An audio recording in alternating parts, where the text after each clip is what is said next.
আসসালামু আলাইকুম এভরিওয়ান, কেমন আছেন সবাই? আশা করি আল্লাহ তাআলার অশেষ রহমতে সবাই খুব ভালো আছেন।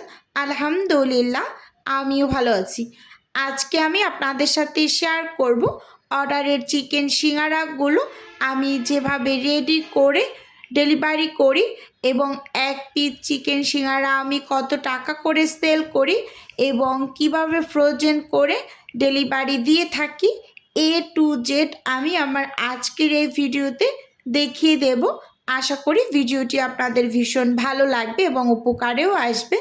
প্রথমেই এখানে আমি একটা বোল নিয়েছি আর সেই সাথে মেজারমেন্ট কাপ মেপে এখানে আমি 5 কাপ ময়দা নিয়ে নিচ্ছি। তো আমি এখানে 25 পিস সিঙ্গারা রেডি করব, মানে চিকেন সিঙ্গারা রেডি করব। তো এখানে 5 কাপ ময়দা নিয়েছি। সেই সাথে এখানে হচ্ছে আমি স্বাদ মতো লবণ অ্যাড করছি এবং সেই সাথে এখানে সিঙ্গারাগুলোকে একটু খাস্তা করার জন্য আমি 1 চা চামচ উঁচু উঁচু করে চিনি দিয়েছি এবং এখানে এখন কালো জিরা অ্যাড করছি 1 চা চামচ উঁচু উঁচু করে। এটা যারা পছন্দ করেন না তারা স্কিপ করতে পারেন, আর যারা পছন্দ করেন তারা তো অ্যাড করবেন। আচ্ছা, যাই হোক, এখানে আমি হাফ কাপের মতো তেল দিয়েছি, মানে মেজারমেন্ট কাপটা তো বড় সাইজের কাপটা, ওটার অর্ধেক পরিমাণ তেল দিয়েছি। দিয়ে এবার হচ্ছে ময়দাগুলোকে খুব ভালোভাবে ময়াম করতে হবে। আর সিঙ্গারার ডো রেডি করার সময় কিন্তু নর্মাল আটা ময়াম করার জন্য আমরা যতটুকু তেল ব্যবহার করি আর সিঙ্গারার জন্য কিন্তু একটু বেশি ব্যবহার করবেন সব সময়। এবার অল্প অল্প করে পানি অ্যাড করে আমি ডোটা রেডি করে নিচ্ছি। আর এটা আমি নর্মাল পানি দিয়ে ডো রেডি করছি। অনেকেরই এই কোশ্চেনটা বেশি থাকে, আপু পানিটা কি কুসুম গরম নাকি নর্মাল ছিল, সেটা তো বললা না। এটা হচ্ছে একেবারে নর্মাল পানি দিয়ে, মানে ঠান্ডা পানিটাই দিয়ে আমি ডোটা রেডি করে নিয়েছি। অল্প অল্প করে পানি অ্যাড করে একটা শক্ত এরকম খামির রেডি করতে হবে। অনেকটা নরম করে কিন্তু সিঙ্গারার ডো মেখে নেওয়া যাবে না। এটা যদি রেস্টে দিই তাহলে আরও একটু সফট হবে, তো এই জন্য একটু শক্ত করে মেখে নিতে হবে। তো এবার ঢাকনা দিয়ে আমি রেস্টে রেখে দেব। এই পাশে হচ্ছে আমি একটা প্যান বসিয়ে দিয়েছি। চিকেন আলুর পুরটাকে রেডি করে নেব। পরিমাণ মতো তেল দিয়েছি, সেই সাথে চুলোটাকে অন করে নিয়েছি। এবার তেলটাকে একটু প্যানের সাইডে লাগিয়ে দিচ্ছি। আর একটা কথা বলছি, সিঙ্গারার ডোটাকে কমপক্ষে হলে মিনিমাম 2 ঘন্টা রেস্টে দেবেন, খুব সুন্দর একটা রেজাল্ট পাবেন। আমি আজকে একটু বলে দিলাম বিস্তারিত। এখানেই হচ্ছে মানে তেলটা হালকা গরম হয়ে আসার পর পাঁচফোড়নটা অ্যাড করছি। সেই সাথে এখানে কিছু বাদাম অ্যাড করছি। যে আপুর অর্ডারটা ছিল, তো আপু বাদাম দিতে বলেছেন, ভীষণ পছন্দ করেন, তো সেজন্য এখানে বাদাম অ্যাড করছি। আর হচ্ছে এখন পেঁয়াজ কুচি দিয়ে দিচ্ছি।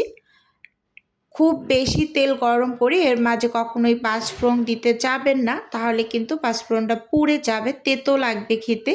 তো সেদিকটা একটু অবশ্যই লক্ষ্য রাখবেন সিঙ্গারা তৈরির ক্ষেত্রে। তো খুব সুন্দরভাবে পেঁয়াজটাকে আমি তেলের মাঝে 1 থেকে 1.5 মিনিটের মতো একটু ভেজে নরম করে নিয়েছি।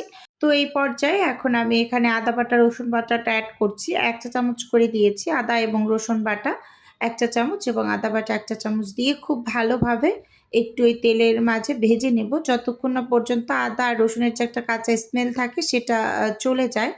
তো এখন হচ্ছে এখানে গুঁড়ো মশলাগুলো অ্যাড করছি। এখানে লাল মরিচের গুঁড়ো 1 চা চামচ, হলুদ গুঁড়ো 1 চা চামচ, জিরা গুঁড়ো 1 চা চামচ, ধনিয়া গুঁড়ো 1 চা চামচ দিয়ে সামান্য একটু পানি দিয়ে দিচ্ছি যাতে এই গুঁড়ো মশলাটা পুড়ে না যায়।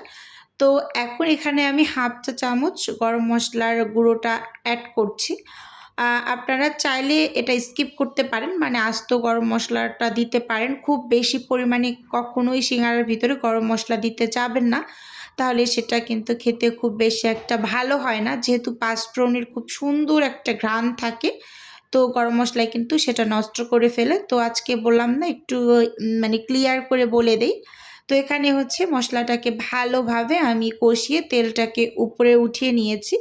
দেখুন খুব সুন্দরভাবে তেলটা উপরে উঠে গিয়েছে। ঠিক এই পর্যায়ে এখানে আমি 1 কাপ মুরগির মাংস দিয়েছি। এখানে 250 গ্রামের যে বড় কাপটা থাকে মেজারমেন্ট কাপের, তো 1 কাপ পরিমাণ মুরগির মাংস দিয়ে খুব ভালোভাবে মশলার মাঝে একটু নেড়েচেড়ে ভেজে নিচ্ছি। 1 থেকে 1.5 মিনিটের মতো হবে এই মাংসটাকে একটু ভেজে তারপর এর সাথেই কিন্তু আমি আলুটা দিয়ে দিচ্ছি। এখনই একসাথে আলুটা দিয়ে দেব। এই যে এখানে আলুটাকে আমি এরকম কিউব কিউব করে কেটে নিয়েছি। কেটে খুব ভালোভাবে ধুয়ে পানিটাকে ঝরিয়ে এখন এই যে দিয়ে খুব ভালোভাবে একটু নেড়েচেড়ে মশলার মাঝে ভেজে নিচ্ছি। আর এই চিকেন আলু সিঙ্গারাটা খেতে মাশাআল্লাহ মাশাআল্লাহ খুবই মজার হয়। আপনাদের কার কার পছন্দ অবশ্যই চাইলে কমেন্টস করে জানাতে পারেন। তো খুব ভালোভাবে নেড়েচেড়ে এর মাঝে হচ্ছে এখন আমি ১ কাপ পানি দিয়ে খুব ভালোভাবে একটু নেড়েচেড়ে নিলাম। তো এরই মাঝে এই পর্যায়ে হচ্ছে আমি একটা স্বাদে ম্যাজিক মশলা অ্যাড করে দিচ্ছি।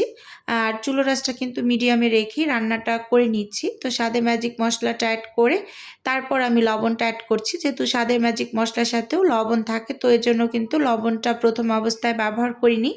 তো ঢাকনা দিয়ে ঢেকে আমি ৩ থেকে ৪ মিনিটের মতো একটু কষিয়ে নিয়েছি। এ পর্যায়ে পানিটা একেবারে শুকিয়ে গিয়েছে। এখন আমি এখানে ২ কাপের মতো পানি দিয়ে ঢাকনা দিয়ে ঢেকে পুরোপুরি রান্নাটা করে নেব। আর এই পুরটা একটু সময় নিয়ে তৈরি করলে এটা খেতে খুবই মজার হয়। আর যেহেতু চিকেন হচ্ছে ব্রয়লার তো এটা সেদ্ধ হতে খুব বেশি একটা টাইমও লাগে না। তো দেখুন সব কিছু খুব সুন্দরভাবে সেদ্ধ হয়ে যাওয়ার পর এখানে আমি হচ্ছে একটা ডালঘুটনি দিয়ে কিছু আলু একটু ভেঙে দিয়েছি। এতে করে সিঙ্গারাটা খেতে খুব বেশি মজার হয়। কিছু আলু আস্ত থাকে, কিছু মানে ভাঙা থাকে। এরকম টাইপের সিঙ্গারা কিন্তু বেশ মজার। তো সবশেষে এখানে আমি বেশি করে একটু কাঁচামরিচ কুচি আর এখানে ধনিয়া পাতা কুচি অ্যাড করে দিয়েছি। আর এখানে চাইলে কেউ পেঁয়াজ কুচিটাও দিতে পারেন কাঁচা। আমি মাঝে মাঝে দেই। তো এই আপুর রেস্ট্রিকশন ছিল যে না আপুর লাগবে না কাঁচা পেঁয়াজ অ্যাড করা। তো খুব সুন্দরভাবে এই যে এখানে আমি পুরটাকে রেডি করে এবার হচ্ছে ঠান্ডা করে নিচ্ছি। আর এপাশে যে আমি ডোটাকে রেস্টে রেখেছিলাম সেটা ২ টা ভাগ করে ১ ভাগ আমি সাইডে রেখে দিয়েছি। আর ১ ভাগ দিয়ে হচ্ছে আমি ছোট ছোট করে লেচি কেটে নিচ্ছি। একটা লম্বা ডোর তৈরি করে নিয়েছি। খুব বেশি একটা মথার প্রয়োজন নাই। মানে ১-২ বার একটু মথে মাঝখান থেকে ছিঁড়ে নিয়েছি। তো এবার এই যে লেচিগুলোকে একটু বড় বড় করে কেটে নিয়েছি। আর আমাদের সিঙ্গারার সাইজটা কিন্তু বিগ সাইজ, মানে একেবারে মিনি সাইজ না। ভালোভাবে স্কিনে যদি লক্ষ্য করেন তাহলেই কিন্তু বুঝতে পারবেন যে এটা বিগ সাইজ সিঙ্গারা।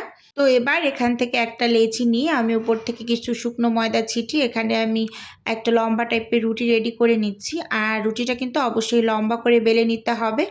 আর এটা কিন্তু খুব বেশি পাতলা করে বেলে নেওয়া যাবে না। দেখতেই পাচ্ছেন যে আমি একটু মোটা টাইপ করে এই রুটিটা বেলে নিয়েছি। তো এবার হচ্ছে মাঝখান থেকে আমি কেটে নেব, ২ টা ভাগ করে নিচ্ছি। তো ২ টা ভাগ করে নেওয়ার পর এখানে যে আমি চিকেন আলুর পুরটা রেডি করেছি এটা কিন্তু অলরেডি খুব সুন্দরভাবে ঠান্ডা হয়ে গিয়েছে। তো এই পর্যায়ে আমি এই যে একটা রুটির মাঝখান থেকে যে কিছুটা পানি লাগিয়ে একটা এই যে কোণ শেপ করে নিয়েছি দেখতেই পাচ্ছেন। এরকম একটা পকেট করে তারপর এর মাঝে আমি যে চিকেন আলুর পুরটা ঠান্ডা করে নিয়েছি তো সেটা দিয়ে দিচ্ছি। দিয়ে তারপর খুব সুন্দরভাবে মাথার চারপাশে একটু পানি লাগিয়ে এটাকে সিল করে দেব। তো অনেকের একটা প্রশ্ন ছিল যে আপু এই চিকেন আলু সিঙ্গারাটা কত টাকা করে সেল করেন? তো আমি এই ১ পিস চিকেন আলু সিঙ্গারা সেল করি হচ্ছে ২৫ টাকা করে, মানে চিকেন সিঙ্গারা যেটা। তো খুব ভালোভাবে এই যে মুখটাকে এবার লাগিয়ে দেব। আর এটা কিন্তু কোনো মিনি সাইজ সিঙ্গারা না, এটা বিগ সাইজ সিঙ্গারা। এই যে দেখুন ভালোভাবে লক্ষ্য করলেই বুঝতে পারবেন। আর এর ভাঁজটা দেওয়া কিন্তু ভীষণ সহজ। আমি অনেক কঠিন করে হচ্ছে সিঙ্গারার ভাঁজ দেই না, একদম ইজিভাবে দেই। এটা যে কোনো মানুষ একবার দেখলেই বুঝতে পারবে। এই যে দেখুন আবারও আরেকটা তৈরি করে আপনাদের দেখিয়ে দিছি। একটু কাছ থেকে একটু চেপে চেপে ভিতরের দিকে পুরটা দিয়ে তারপর খুব সুন্দরভাবে মাথার দিকে একটু পানি লাগিয়ে তারপর চেপে চেপে সবকিছু একটু ভিতরের দিকে নিয়ে তারপর সিল করে নেবেন খুব সুন্দরভাবে। শুধুমাত্র একটা বট দিয়ে এই যে সিল করে নিচ্ছি মুখটা ভালোভাবে। আচ্ছা, ভিডিও শেষ পর্যায়ে এসে বিজনেসের একটু প্রচার করছি। আপনারা তো অনেকে জানেন ছোট্ট একটা ফ্রোজেন আইটেমের বিজনেস আছে আমার। তো যদি কেউ কোনো টাইপের ফ্রোজেন খাবার অর্ডার করতে চান তাহলে স্ক্রিনে দেওয়া হোয়াটসঅ্যাপ নাম্বারে নক দিলেই কিন্তু আমি A to Z বলে দেব। আর যদি কেউ অর্ডারটি সরাসরি কনফার্ম করতে চান তাহলে স্ক্রিনে দেওয়া হোয়াটসঅ্যাপ নাম্বারে কল করে অর্ডারটি সরাসরি কনফার্ম করতে পারেন। তো এখানে এই যে সব কিছু আমি গুছিয়ে নিয়েছি, একদম প্যাকেট করে নিয়েছি। তো বন্ধুরা আপনাদের কাছে ওভারঅল আমার আজকের এই ভিডিওটি কেমন লেগেছে চাইলে অবশ্যই কমেন্টস করে জানাতে পারেন। আর আপনাদের যদি কোনো টাইপের কোশ্চেন থাকে তাহলে অবশ্যই কমেন্টস করবেন। তাই আজকে এখান থেকে বিদায় নিচ্ছি। আল্লাহ হাফেজ।